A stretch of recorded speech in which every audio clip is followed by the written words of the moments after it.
Easy bounty runes for both I teams. actually don't know, Gary, because I'm not an Undying player, unlike you. Yeah, I've been playing... I'm getting back into rank. I've been playing a lot of Magnus Pos 5. Get a bit of Undying in there.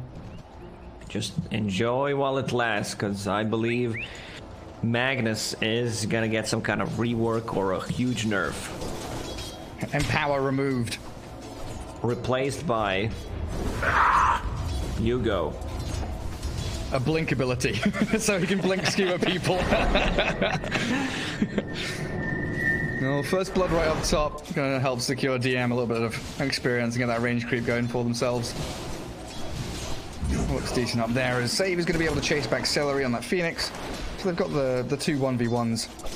Bottom lane, something that I think we should point out, we always see from Virtus Pro, right, is the ability for Epikid and Ilias to get that level 2 as quickly as they can, and they play this very forward, aggressive style to deal with the offlaner, but it does allow RMS here to drag the wave back. No, he's just gonna keep it here. I don't think you want to steal too much experience out of your Magnus. How's mid doing? 5-1 against 4-3, so every single time like Morph gets close, if there's a range creep, deny, or a kill, OD will go for it. And I see triple null Tully already queued up by OD. Yeah, absolutely. Going for that early game build. RMS being harassed back by Ilias a little bit there. Boots up on the Undying. There's also ground booties there for the Dark Willow though. Go on, high fiver. Ilias, don't leave a wonderful woman hanging. That's very, very upsetting. Very rude, yeah. She's just a wee little fairy. Just give her the old high five. Camp up top, blocked by Celery, so no pull's going to come from the large camp. DM and Save. Still playing that double 1v1. And then the mid lane continues to be even, like you're saying. 9-1 against the 10-5. Morphling has the wave coming back up to his high ground, though. Morphling might start to struggle a bit. Like once OD hits level 3, level 5 lowers the cooldown on that Astral. So OD should have much more denies than the Morphling. Yeah, doing a good amount of damage there as well, GPK, keeping his mana topped up. That Essence Flux. Trying to jump Toby bottom lane. Doesn't have Skewer. Points him Skewer, yeah. Still level 2, but it looks like PA said, nah, Undying, mate. I've got a creep wave over there that I really need to go and farm. So Toby saved up by RMS. And it seems like tonight we're getting a lot of these very delicate, slow and deliberate laning stages where nobody really wants to give up anything. No crazy moves. Yeah, slow start to all 4 games so far that we were casting. Bottom lane, Ilias is level 2 but does not have mana. Very low on mana. Oh, he just brought mangoes and the clarity. He's not yet decided what he wants to level up. You know, usually we see the soul rip, but maybe holding a point there if he desperately wants the tombstone. Now he goes for decay, soul rip, jump in, and they're going to find Toby. The takedown by Ilias. Spilling that first blood for VP. Like right now you would want to die with Undying, or you already used the courier, and he's just gonna body block that camp instead. Bassi, a clarity, has a healing salve for Phantom Assassin. Like Ilias is such a good support. Like he always, the thing you mentioned, they will push the lane, just put the pressure early on, especially when he plays that Crystal Maiden and just secure, which most of the time is paired up with Phantom Assassin. Like if you're playing a pub, you want to play with Ilias. Yeah, he knows what's up. It reminds me of, like, you know, Mimposhka, for example, who was always running around with like 3 salves in his back pocket trying to heal up the rest of his team. He doesn't mind spending money just to keep that laning stage going. A bit of damage coming onto the Phoenix, though, as Save and DM make the move forward. They kill him off for the poison stacks mid-dive, actually, so Celery sniped out. A little bit of damage, you say? And that's also an earn charge for Bloodseeker. Oh, true. Bloodseeker in this game, like, could easily go for Spirit Vessel. I would not mind against the Lifestealer. There's also a ton of heal coming up from Phoenix. Bounty runes come in. OD, no bottle, of course. Morphling has one. Yeah, would still prefer, you know, if he gets power treads and then gets rid of Atos and then possibly gets the spirit vessel. Go back into it. So you've got like more active abilities early on. This double bottle for Viking, you know, Toby and Boom both getting one means the double bounty is getting a lot of value on that dire side. GPK's level 6, 3 charges up on his Sanity Eclipse. Legitimately no idea how much mana and how much damage that's going to do.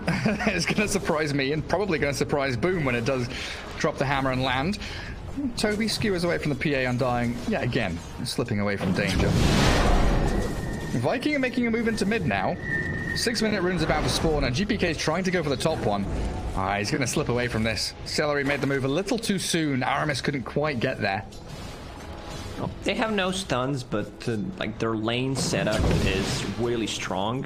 So you have a Bloodseeker against Lifestealer. Like Lifestealer doesn't put pressure on you. Like both heroes are gonna farm bottom lane. Ilias skewered back into the creep wave. Should be fine. Good amount of damage, but he's fine. I thought Dark Willow was there, but Dark Willow just checking what's happening on the mid lane, securing the rune for Morphling. Oh, Celery diving away again. Oh, mid lane, he tried to go for a big play. Boom is still here. Astral stolen, turned around on OD. Yeah, Sanity Eclipse on cooldown. He Astrals again, but the Dark Willow with the Shadow Realm comes. Very fired there, and a save from Sage. Banishing up the Dark Willow. Stops Aramis in his tracks. And how did that all start off? OD had only 6 Sanity Eclipse charges and tried to blow up the Morphling with the ulti was not enough. I think if he went for one more, like it's a secure kill. But yeah, Boom survived. It's a pretty long cooldown now. It is. 160 seconds for that OD ulti. Jeez Louise. Is that the longest cooldown in the game now? What's Reincarnation? Yeah, Reincarnation level 1 should be higher. 230 or some crazy shit? I can't remember. 200. 200, yeah. Okay. Raid King. Yeah, long ass cooldowns. Oh, Boom. Super pleased with how that's all gone. GPK. I forgot Enigma. Like Enigma is also 200. Okay. Yeah, you're right. Dire Observer Ward spots Ilias coming in behind Aramis. So he'll land a quick Bramble Maze. And get a double down rune, forcing Ilias actually to TP all the way home. It does mean that Morphling can't refill his bottle off of it. A little unfortunate for the Morphling and the Dark Willow there. Up at top, DM playing around with these creep waves a little bit. He just TP out. TPing home. They cannot stop it. No stun gaming. Oh, do you think Infest would have blown him up there? Probably not. I don't think it would be enough. Shad pops out and returns to creep farming anyway. 8.5 minutes in. Top 3 net worth, all VP heroes. Aramis has come down bottom to try and handle Epikid. PA, not really a target you can take down so easily, though. Maybe if you had an RP or something. But Toby needs a couple more creeps to hit 6. Now, Celery banished up with the Bloodrite coming. Dive. It does successfully get him away, and he TPs out. Well, Lacoste. No stun gaming. I mean, yep. We have to say it. They have 2 abilities that cancel the TPs. Astral Imprisonment and Disruption. But one was already used and the other one was not close. A little bit unfortunate for them. DM with Pipe queued up. Might have to shift that into Rod of Atos like you were kind of hoping for. Yeah, I mean, they don't have too much magical damage anyway. Like Dark Willow, Phoenix, that's pretty much it. I'm a big fan of teamfight items. Like Bloodseeker can build pretty much anything, but I don't think you need to rush the pipe here. It doesn't feel like it's necessary. Casual Cloak is fine on him. Like I would still prefer like Guardian Greaves instead of a pipe. Is under attack. Where the heal does much more and you have a way of dispelling things. Armor against Lifestealer. Oh, super nice. Save starting to make up some stacks as down bottom lane. Actually, GPK getting jumped on. Sandy's Eclipse pops out Toby, but the OD is about to fall, surrounded by 4 Viking heroes. PA and Undying not really near enough to stick around to make that fight worth it. And check Aramis, like he is using Tranquil Boots, assembling and disassembling them. Now he stopped, like he had it for a very long time. This is something that Milan does quite a lot, where he does not want his Tranquil Boots to get cancelled, get the most value out of it. A bit of a lane swap coming out now. Bloodseeker Undying is your bottom lane. Toby returns with Aramis and Celery still here, looking for a team fight. This is all to create space and allow PA to actually get back to that triangle, close in on her Battle Fury, which is 1,000 gold away. Epikid looking for a pretty good timing, top of the net worth, and with a couple of stacks that's been made for him, can actually farm up with the blur. Yeah, he's gonna be super happy about this game, how it's going. He has Iron Talon, couple of stacks. Like, this is something that PA really loves when there's not much action happening. Like, look at Lifestealer. Yeah, he doesn't put pressure on a PA at all. You have a mid Morphling, so he also wants to farm up his items. He'll infest the catapult. He'll try to anyway. They're going to try and kill it off. He'll get towards the melee creep. Shad, away he goes. Aramis is here to maybe turn this around. And VP, they can't keep chasing him down. Lifestealer just wants to finish his armlet off. And they'll have to give him that. 3-1, 12 minutes in. We League of Legends now, boys. OD farming nicely. I mean, we have to focus on the jungling heroes because they are doing the, you know, I would say the hypest thing in this game so far. 4 kills. OD scaling is so hype, Lacoste. Yes, it is. Like, once they get that Aghanim Scepter, it's gonna be very hard for Viking to clearly go on one target because you have disruption and look at save. Like, he doesn't even put points in Soul Catcher. Yeah, maxing out poison. And 2 points in disruption. Yeah. Taking out some jungle camps of his own. I saw DM for a second. Just annoying Toby. Magnus doesn't really feel comfortable going into lane. It looks like he's heading into the Blink Dagger to try and get some of these surprise Blink RPs in this early game. What do you think the thought process is you know, deciding whether you want to go Arcane's Mech or if you want to go, you know, Arcane's Blink like this? Because they lack initiation, they can't start a fight. They have 2 stuns as well. I mean, Viking's also very limited on stuns. You have First Crown, which you need to be very close, so it's hard to execute. With the Blink Dagger, you can go for just a skewer play, don't necessarily need to initiate with an RP. Yeah. And I guess then if you catch the OD or the Shadow Demon, you're removing one of the save abilities from them. Oh, Ilias gets away from the brambles. Boom and Aramis still trying to chase him down. They spot out the large stack there as well from them. DM just walks it away. Viking should be worried how this game is developing, because Phantom Assassin is completely free farming. Same goes for OD. Just finished her Battle Fury 13 minutes in. There's a big juicy stack of Ancients, so she can farm that with Blur pretty easily. And OD has Aghanims. He's a gold away from it. So they're going to have all these saves for the PA. Well, Lifestealer Armlet, yeah, sure is there. Dragon Lance for the Morphlings coming soon.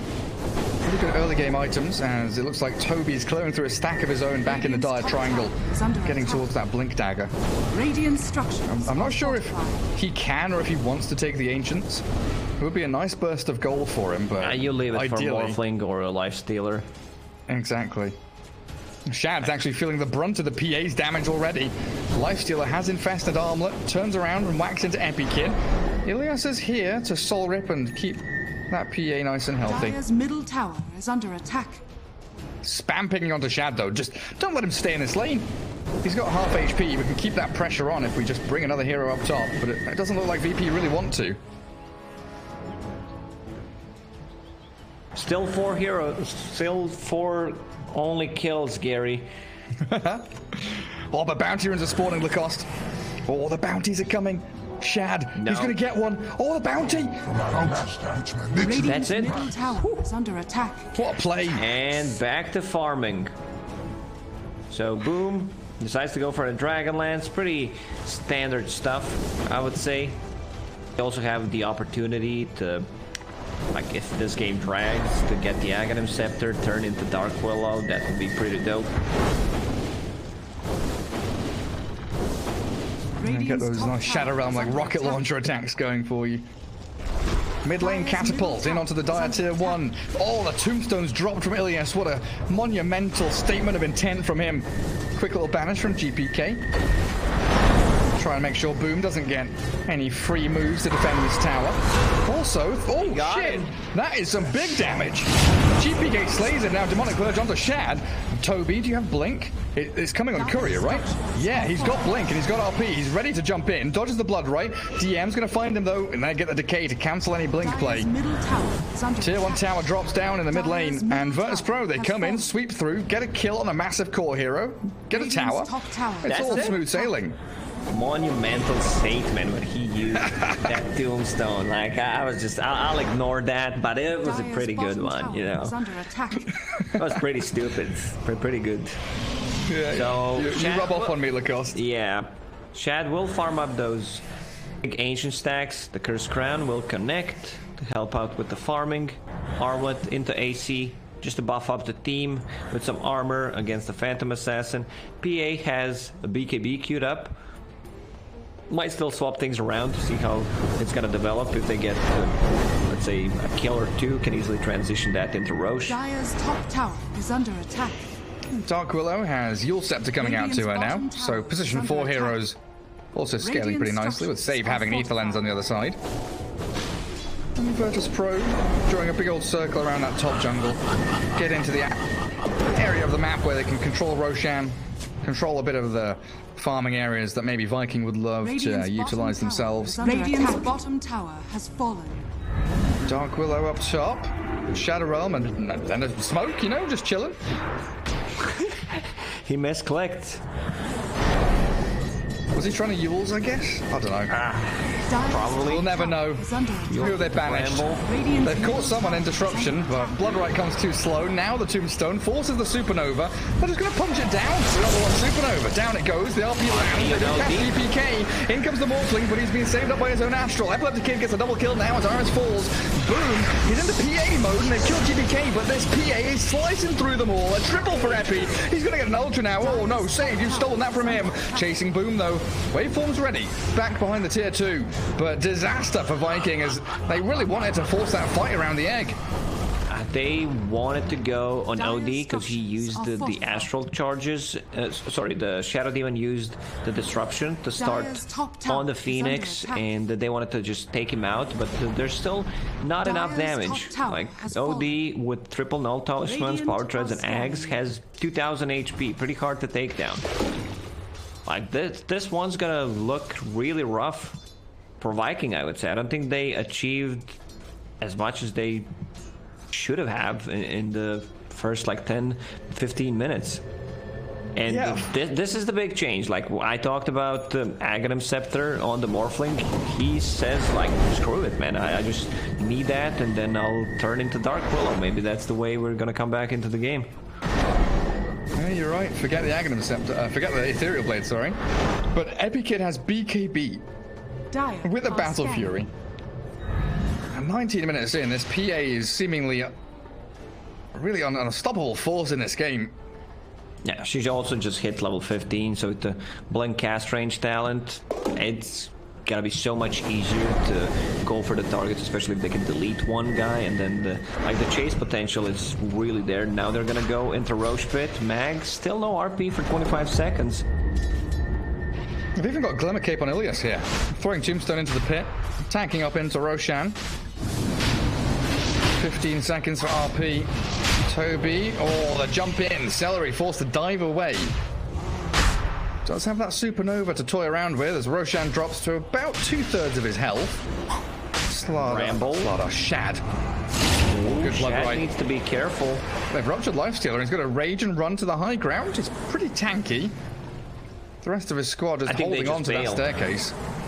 No tombstone, they know RP is back up, so back to farming. But they will still stick around to see if Viking wants to go in and try to finish it off. Yeah, we do have that pipe into Lotus Orb from DM. A super tanky Bloodseeker. All of these core heroes, yeah, they've got the triple save from OD, and the Shadow Demon, and the Soul Rip from Undying, and the Glimmer Cape, plus OD, PA, and Bloodseeker are so incredibly tanky. Holding on to 1 charges here. It's 15 on the PA, 20 on the Bloodseeker.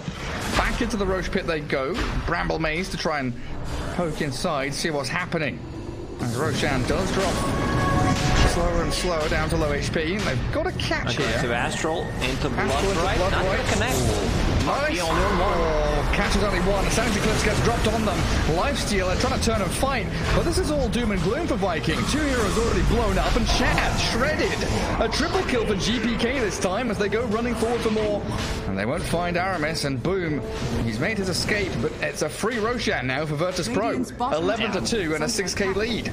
And you can see GPK, like, this fight is done. I'm just gonna TP to the bottom lane, take the XP, take the gold. Our Phantom Assassin will finish off Deso in 1,000 gold, and this is our time. Like, it's really hard for Mag to land a good RP in this type of games where he needs to go first, because he doesn't have that hero. Like, you have a dual core, Lifestealer and Morphling, so, like, Morphling can't just start off a fight. They have no real saves. There is Terrorize, but it's hard to execute.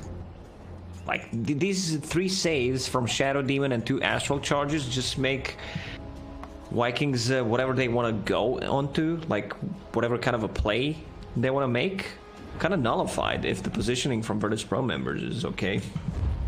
Yeah, and the fact that, like, theoretically here, Viking, they want to get a Blink RP with a Supernova and Dark Willow spells, but I think one of the primary things is that Lifesteal also wants to go and stick on one of those targets. You know, empowered up, he wants to get on top of someone.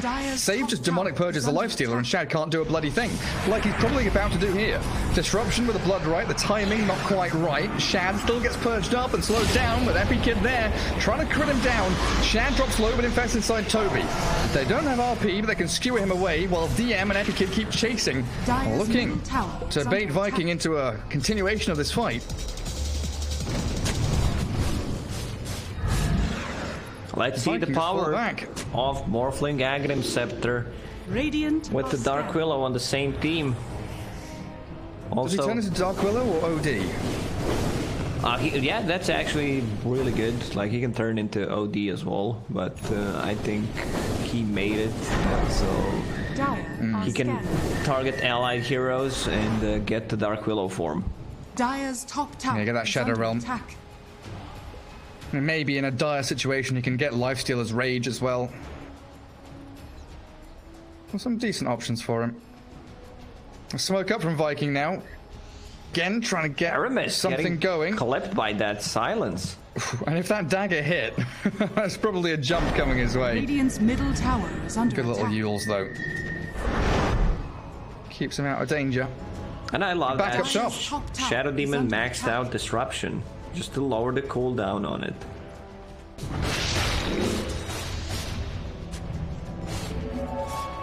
Shadow Amulet to hide in behind. Like, look at this layering they've got. OD can save whoever's on the front lines. Shadow Demon can save him or him. Nice little triangle of saving potential from VP. Ilias is even far forward here, making sure that the PA and the Bloodseeker could take down that tier 2 with ease. Dire's top tower has fallen. And this pipe from Bloodseeker, their pipe rush, any kind of magical damage they want to deal, it's not gonna be there. Like, he's completely nullifying the damage coming out from Dark Willow, Phoenix. Dire's top tower is under attack. This might not be the hottest game to watch, but the execution from Virtus Pro is really top notch. Like, they understand the timings, what they need to go for, heavily focusing on the lane. And this move, this smoke, kind of unexpected from Viking. They're either going to find Shad as he moves up to triangle, or the rest of the team as they move back to defend the mid tier 2. Viking very, very intelligently not falling for the trap, though. I don't know if they caught a glimpse of this. I was meant to. But they seem to be very aware that something isn't quite right with the way the map is right now. Radiant's bottom tower is under attack. I'm dying. Crown, Yules, Brambles fall. Shadow Realm. There's the hits from Morphling, but the disruption saves him. And in jumps Epikid, slaying that Dark Willow easily. And now they want to get the tier 1 tower on the bottom lane. Phantom Assassin can pretty much solo kill it. Yeah, still has Aegis for 45 seconds. Not under any pressure whatsoever. Dire's bottom Toby and Boom. They're being pinged out. Shadow Demon and the OD. They want to try and make a jump here. Oh, GPK might just find him. Toby, he's walked into the wrong neck of the woods. Disruption. Into a few hits from the OD, and Toby astraled up, while elsewhere it looks like we're also finding catches with the PA. GPK does take down Toby, and Epikid has killed off Celery.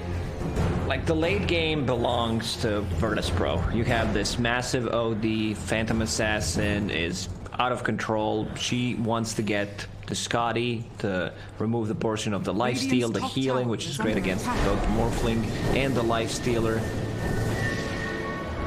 Aegis reclaimed, but they're still not stopping. This should be a free tier 2 tower for them. I thought you were going to say a free lane of barracks there for a second.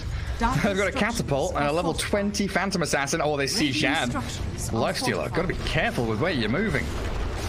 Bloodright, trying to scout out and clip anyone.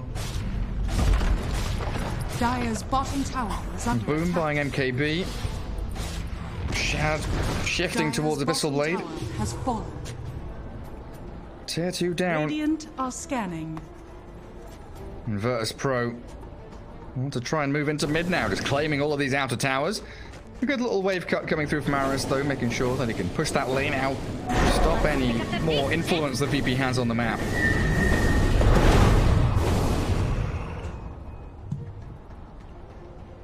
Titan Sliver for PA, are you kidding?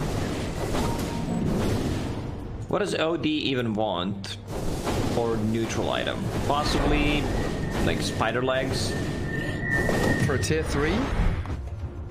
Dire's bottom tower. Enchanted Quiver? Yeah, Quiver is nice, but like, you're more of a save than damage dealer. Right now, he's holding onto Fairy Fire. And puts that Quiver in. Okay, getting very close to Hex. I think this is the timing that they're looking for. Second Roche plus Hex on OD and the Phantom Assassin with the Scotty. Whew. Yeah, then like a Vlad's on the Undying is going to come soon. They've got that Lotus Orb on the Bloodseeker, so they've got just infinite amounts of layers of saves. Actually ridiculous the way the Viking just physically cannot initiate onto anybody. Holding back behind their tier 2 mid lane, Viking have to make a move. If they, you said it, late game belongs to VP. The longer you wait here as Viking, the worse it's going to get. This 11k lead is only going to keep growing and flourishing for Virtus Pro. At this point, you catch someone, you kill them, it's a win. It doesn't matter who it is. Just get out there and cast your spells. If Viking does not contest the next Roche, I think they are putting themselves in a really bad spot for 5 minutes. In there's still a counterplay when they're sieging the high ground, the Blink Skewer into tier 4 towers, the Bramble Maze. It's still there, but you know, you need to be very careful about whether you want or not let them get that Aegis plus cheat. Here comes the jump. Onto Toby, they force the Skewer back. He pops the Essence Ring, Morphling waveforms back towards his tier 3 tower. Now, Bloodright looks pretty good to zone them away, and the Infest play into that creep allows Lifestealer to dodge. And that Yules into Cursed Crown doesn't work out, yeah. Also, the Lotus Orb from DM is just gonna work miracles. Like, if you're ever playing against the Dark Willow, like, this is the item to buy. Dire's middle tower has fallen. And this map getting awfully closed in and awfully dark for Viking. Aramis doesn't have any observer wards on him. Celery does have one. I just don't know where they can actually move to place them. Like, it feels like they've got to do some like really long, weird smoke to come in behind Roshan like that. Map is just getting smaller for Viking. They might go for this backstab play where they try to take out one of the supports, but I don't think OD and Shadow Demon will be just grouped around each other. Like, this is something they need to be careful about. Oh my god, Celery getting cleaved by that PA through the ancient camp. It's some real spooky stuff for the Phoenix. But even when PA walks alone up to your ancients and you have like literally 5 heroes surrounding him, they don't make a play. Now with the Morph having MKB plus Empower, that's gonna be quite a lot of damage. Go time. Smoke time. Cast your spells time. They don't know, because they don't know when the Roche is gonna respawn. It's a pretty long respawn timer. Smoke. Oh, it breaks on Toby. Yeah, Toby They knows. see him, they smoke themselves. VP, they're getting ready to make the move forward. Morphling turns into that Dark Willow. Phoenix and Dark Willow are far off to the left-hand side. Undying is Glimmer caped up here, and they're trying to cancel a blink, so Toby can't initiate. Waveform, Skewer, run away. They need to escape. Where's Lifestealer? Is he infested inside Toby? He sure is. He's just chilling inside of Magnus. Radiant scanning. Dire's top tower. Oh, good Shadow Realm. Dodge away. That could have been a crit there. You saw the PA. Oh, Celery forced to Supernova. Blood Ray comes, the soul of RP. In they go onto the PA, but Epic Kid just isn't taking a single point of damage. He is literally full HP. The PA doesn't give a damn.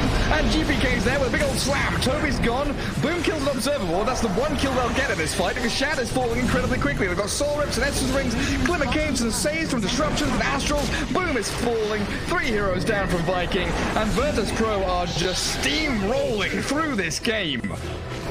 Boom will manage to TP out. No stuns available. All the abilities pretty much on cooldown. And that's it. They lost 4 heroes. Should be quick. Not so quick, but easy Roche. Is Phantom Assassin attacking? Yes, she is. Can't even see her considering how big Undying is. So should be really quick, actually. It's very hard for Viking to choose the target because, you know, you have this thing in your head where you're thinking, if I go on him, he's gonna get disrupted. If I go on the other guy, he's just gonna get Astral Imprison on him. So pretty tough, you know, decision making from Viking that they need to make. Like, how do we approach this fight?